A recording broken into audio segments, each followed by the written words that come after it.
So just as an addendum to this lesson, um, this is the original that I painted, and I've just used the exact same process to paint this one on my left.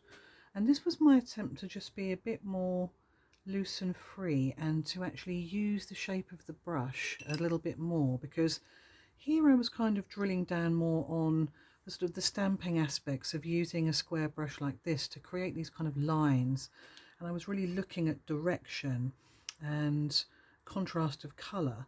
And when I came away from this, I personally wasn't that happy with my tree. um, I felt that it could have been better, so I wanted to just challenge myself to see whether I could paint more in this sort of very blocky style that really uses and exploits the shape of the square brush. So this is actually still wet because I've just finished it, and I didn't feel there was a lot of point in showing you the process again because I used the exact same process as I taught in the class.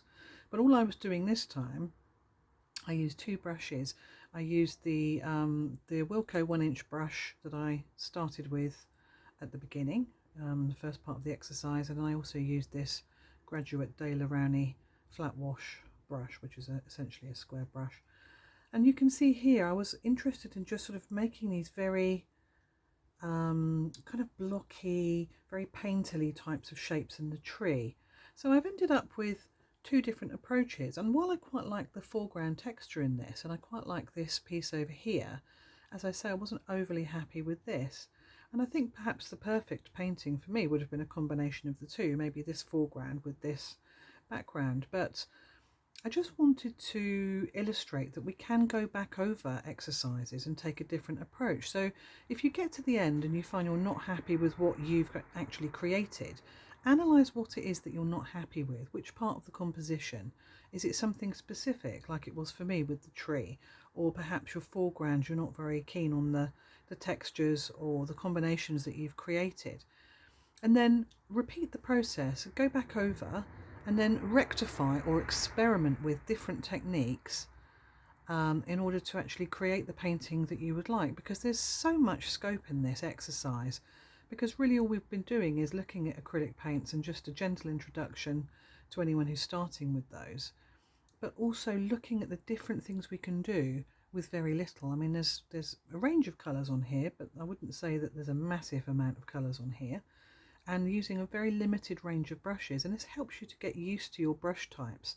And it's really interesting to see the types of mark that these flat brushes can actually achieve, and particularly if you're starting, it's quite nice to just drill right down and look at something very specific. So in this case it's flat brushes, and as I showed at the beginning, there's a huge range between kind of small, medium and large, and they go, you know, smaller than this even. So have a look at what you have and think about how you can make the kind of image that you would be pleased with, so that your end result is kind of how you envisage something. And if you didn't envisage something at the outset, that's fine too. Perhaps you're open-minded and you just want to see what the lesson involves. But this is just a little addendum to show you that just because you've created one thing and you've looked at one aspect, for example the stamping aspects and creating line, I'll show you what I mean by that. You can see here these kind of almost detailed areas, and also in the foreground where we've got the very thin strands.